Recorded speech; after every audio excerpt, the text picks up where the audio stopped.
그때 제 와이프가 저한테 어떤 말을 했었냐면은, 그냥 유신이 너가 그런 목표를 가지고 그런 책임감을 가지고 나를 더 행복하게 해주려고 노력하고 우리의 미래를 같이 너의 입장에선 할 수 있는 준비를 하려고 하는 태도는 난 너무 존중하고 참 대단하게 생각을 한다. 근데 꼭 우리의 관계나 우리의 어떠한 미래가 그렇기만 할 필요는 없다라는 말을 저한테 해주더라고요. 근데 저는 그때 뭔가 머리를 한 대 얻어맞은 것처럼 되게 뭔가 좀 띵했었어요.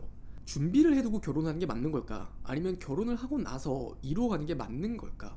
근데 이게 옳고 그르다의 문제라기보다는 결국 결혼은 함께 하는 거잖아요. 근데 전자의 경우엔 제가 180도 생각이 달라졌다라고 말씀을 드리는 게, 우리를 위한 생각이었을까? 아니면 온전히 나를 위한 생각이었을까? 이 고민을 했을 때 저는 무조건 후자라고 생각을 했었던 것 같아요. 유신님이 생각하시기에는 준비해두고 결혼을 하고 나서 이루어가는 게 어떤 게 맞을까요? 요즘엔 각자 모은 돈이나 이루어놓은 게 없을 시에 결혼을 안 하는 경우도 많이 있어서 여쭤봐요. 저는 솔직히 지금은 완전히 생각이 바뀐 게, 결혼을 하고 나서 이루어가는 거 그게 100번 맞다고 생각을 해요. 사람마다 생각하는 건 분명 다를 수 있거든요. 근데 준비해두고 결혼을 한다는 게, 준비를 한다고 하면 뭘 여기서 얼마나 더 준비를 할 수 있는데, 사실 결혼 정년기가 됐을 때 뭔가를 준비를 못해서 결혼을 한다고 얘기를 하는 그 문제는 사회적으로도 문제가 있어요 지금. 그냥 지금 이 세상이 변화하는 그 시점에서 내 집 마련, 전세, 진짜 쉽지 않아요. 전세자금 대출도 잘 받아야 4%, 3.5% 이래요. 근데 예전에는 그 전세 자금 대출을 받으면은 불과 5년 전까지만 해도 그 금리가 1, 2%대였어요. 근데 그러면 그 상황에 맞춰서 우리가 준비하는 그 관점을 바꿔야 되는데, 거기에 적응을 하는 게 아니다 보니까 결혼 정년기가 늦춰져요.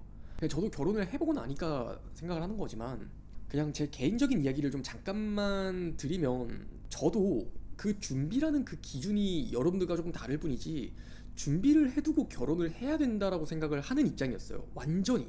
제가 제 와이프랑 결혼을 준비하기 전에 대략적으로 쓸 수 있는 어떤 현금을 유동할 수 있는 게 한 1억 5천 정도는 충분히 좋게 있었어요. 여기서 한 1억 정도를 좀 더 모으고 결혼을 하고 싶다라고 생각을 했었거든요. 근데 사람 인생이라는 게 진짜 어떻게 될지 모른다고 일이 좀 잘 안 풀렸었어요. 그러다 보니까 이미 제가 생각해놓은 어떤 목표치라는 거는 너무 터무니없이 멀어졌고, 모아놓던 돈도 좀 이제 뱉어내야 되는 시기가 됐었어요. 근데 그러다 보니까 내년쯤이면 결혼할 수 있겠지라고 생각을 했었던 것들이 기약 없이 밀려난 경험들을 저는 했었단 말이에요, 제 와이프랑 결혼하기 전에. 근데 그때 제 와이프가 저한테 어떤 말을 했었냐면은, 그냥 유신이 너가 그런 목표를 가지고 그런 책임감을 가지고 나를 더 행복하게 해주려고 노력하고 우리의 미래를 같이 너의 입장에선 할 수 있는 준비를 하려고 하는 태도는 난 너무 존중하고 참 대단하게 생각을 한다. 근데 꼭 우리의 관계나 우리의 어떠한 미래가 그렇기만 할 필요는 없다라는 말을 저한테 해주더라고요. 근데 저는 그때 뭔가 머리를 한 대 얻어맞은 것처럼 되게 뭔가 좀 띵했었어요. 그냥 이건 남자들이 진짜 고정관념처럼 생각을 하는 게, 이래야 하고 저래야 되고 그래야 된다라는 그 기준들이 30대에 가까워지면서 또는 30대를 넘기는 순간 그 기준들이나 생각은 되게 확고해져요. 왜냐면 그래야만 할 것 같거든요. 주변에서도 다 그렇게 뭔가 결혼을 하고, 이왕이면 좀 더 남들보다 성대하게 결혼식을 하고 싶고, 내 와이프에게 이왕이면 좀 더 몇백만 원이라도 더 써서 좋은 드레스를 입혀주고 싶은 게 남자 마음이니까. 근데 와이프가 저한테 딱 그 얘기를 해주는 순간, 왠지 제가 생각하는 그 기준이 정말 우리를 위한 기준이었을까? 아니면 나를 위한 기준이었을까? 그걸 좀 많이 생각을 해보게 됐었던 것 같아요. 지금 우리가 얘기를 하는 이 문제도 그렇잖아요. 준비를 해두고 결혼하는 게 맞는 걸까? 아니면 결혼을 하고 나서 이루어가는 게 맞는 걸까? 근데 이게 옳고 그르다의 문제라기보다는 결국 결혼은 함께 하는 거잖아요. 근데 전자의 경우엔 제가 180도 생각이 달라졌다라고 말씀을 드리는 게, 우리를 위한 생각이었을까? 아니면 온전히 나를 위한 생각이었을까? 이 고민을 했을 때 저는 무조건 후자라고 생각을 했었던 것 같아요. 뭐 1억을 모아야 된다, 아니면 뭐 혼수는 뭐 어떻게 해야 된다, 뭐 집은 어떻게 해야 된다, 이런 여러 가지의 문제들이 있잖아요. 결혼이라는 게 우리를 우선시하는 것보다 더 중요한 건 없잖아요. 나는 내 와이프를 나 이상으로 중요하게 생각을 해야 되는 거고, 와이프는 와이프 이상으로 남편을 중요하게 생각해 줄 수 있는 관계가 제가 생각하는 이상적인 부부 관계거든요. 근데 결혼 전부터 지금 지들끼리 각자 그 기준들을 놓고 고민을 해요. 여자 쪽 입장에서도 결혼을 할 상대나 배우자나 아니면 내 수준의 어떤 처지가 이 정도 이 정도 이 정도 이 정도는 돼야지. 남자도 똑같아요, 그런 거는. 근데 그 기준이 서로를 위하는 것보다 나를 우선시한다는 게 1순위가 되기 때문에 비즈니스적인 결혼이 될 수밖에 없겠다라는 생각을 좀 하게 됐다는 거예요. 그래서 저희는 그냥 그 와이프가 저한테 그 말을 해주고 나서 바로 해가 바뀌고 나서 어떻게 하다 보니까 저희는 혼인신고를 사실 좀 먼저 했어요. 그냥 와이프도 그렇고 저도 그렇고 추진력이 좀 되게 강한 스타일이에요. 결혼에 대한 이야기는 여러분께 자세히 말씀은 안 드렸지만 저희는 예산이 한 3천 정도 나왔었거든요. 그냥 스드메든 아니면 뭐 결혼식장 비용이든 이제 스냅 촬영 비용이든 그 모든 것들이 다 해서 한 3천 정도 나왔어요. 식대 포함해서. 근데 뭐 인생을 좀 잘 살았는지 와이프도 그렇고 저도 그렇고 그냥 결혼식 그 비용은 사실 3천만 원 다 나오더라고요. 저희 부모님들도 뿌린 게 있으니까 그렇게 나왔겠죠. 그냥 말 나온 김에 말씀을 드리면은 여러분들이 아직 결혼을 해보지 않았으면 적어도 결혼 비용에 대한 것들은 크게 걱정하지 않아도 괜찮아요. 요즘 뭐 결혼 비용이 적게 예산을 잡으면 한 2,500에서 정말 많게 잡으면은 한 4, 5천. 뭐 여러분들이 홀레드 호텔이라든지 인터컨티넨탈, 뭐 파르나스 이런 데서 하시는 게 아닌 이상은 정말 많이 나와봤자 한 4, 5천이에요. 그러면 그 예산이 여러분들 부모님의 인맥이든 여러분들의 인맥 따라서 그 축의금으로 얼추 채워지는 게 우리나라 한국의 문화예요. 그래서 여러분들이 뭐 결혼식 비용을 준비해야 되기 때문에 뭐 이 고민 때문에 결혼을 늦추시는 거라면 좀 그거는 다시 생각을 한번 해보셨으면 좋겠어요. 언제나 우리 인생에서 하는 고민들은 경험을 하기 전의 생각과 경험을 해보고 난 후의 생각은 진짜 많이 달라지거든요. 그래서 결혼을 하고 나서 이뤄가는 거, 저는 그게 훨씬 맞다고 생각을 하는 게, 저희는 이제 신혼이에요. 저희는 5월 19일 날 결혼을 하고 이제 조금 있으면은 결혼 7개월 차 정도가 되는데, 새신랑의 입장에서 좀 말씀을 드리면은 저게 100번 맞아요.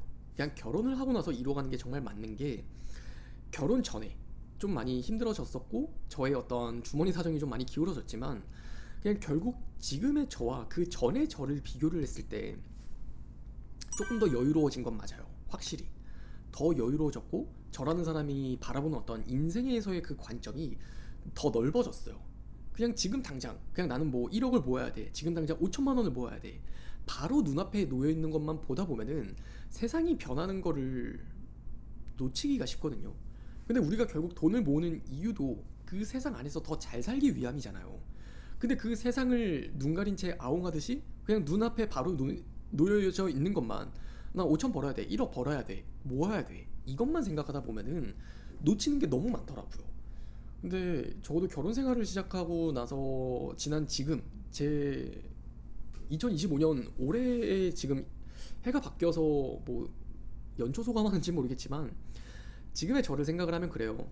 결혼 전에 저보다 훨씬 더 많이 성숙해졌고 훨씬 더 많이 똑똑해졌고 훨씬 더 많이 성숙해졌어요.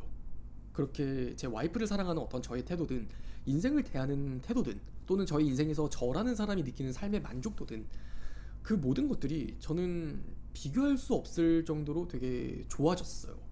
그래서 다시 그 전으로 돌아간다 하더라도 뭐 너 결혼도 할래? 그러면은 전 당연히 제 와이프랑 다시 하고 싶고, 그래서 여러분들한테도 가끔 계속 말씀을 드리지만 결혼 2번 하면 안 되고 3번 하면 안 되는 건 맞는데 진짜 2번 하고 3번 하라고 말씀을 드리고 싶을 정도로 저는 결혼을 꼭 해보셨으면 좋겠어요.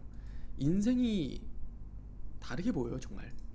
그리고 한 가지 더 현실적인 이야기를 하자면 준비해두고 결혼을 하는 거, 결국에 그 결혼이라는 거는 맞춰가는 게 필요해요. 맞춰가는 거. 근데 이게 저는 결국 결혼을 하고 나서 같이 이루어 간다라는 거는 두 마리 토끼를 다 잡는 거라고 생각을 하거든요. 요즘엔 결혼을 하는 게 쉽지 않기 때문에 뭔가를 갖춰놓으면은 결혼을 할 수 있다, 뭔가를 갖춰놓고 하는 게 결혼에 되게 유리하다라고 생각을 하는 게 젊은 사람들의 생각이에요. 정작 문제가 되고 현실적으로 어려움이 따르는 거는 결혼을 하고 나서부터예요. 나도 나만의 독립적인 삶, 제 와이프도 또는 여러분들의 남편이나 와이프가 될 사람도 굉장히 독립적인 삶으로 그냥 혼자 다 되게 잘해왔었던 사람이에요. 우리가 상식적으로 생각을 했을 때는 이 사람도 혼자 잘해왔던 사람이고 나도 잘해왔던 사람이니까 우리가 같이 만나면 우리가 더 같이 잘할 수 있겠지라고 생각을 하지만, 단식 경기랑 복식 경기는 완전히 다른 운동이다라는 말이 있어요. 호흡을 맞추는 거는 전혀 다른 문제예요. 결혼을 하고 나서 함께 이뤄가고 함께 맞춰가는 거는 그냥 우리 사이에 서로가 서로를 위하는 어떤 그 방식, 서로가 함께 준비해 나가는 그 과정을 같이 쌓아갈 수 있는 거고, 그 안에서 우리가 함께 맞춰가는 방식을 같이 배워가는 거예요. 그래서 저는 저 후자가 훨씬 맞다고 생각을 합니다. 정말 옛말에 돈 모으는 거는 결혼하고 나서부터다라는 그런 말이 있잖아요. 그 말이 지금의 우리 세대에게도 틀린 말은 아니라고 생각을 합니다. 여러분들이 혹여나 어떤 현실적인 고민이나 현실적인 문제로 결혼을 주저하신다면, 고민하신다면 그러지 않으셨으면 좋겠고, 남자친구분이 만약에 그런 고민을 하신다면 이 영상을 좀 한번 같이 보여주시는 것도 되게 좋을 것 같아요. 알겠죠?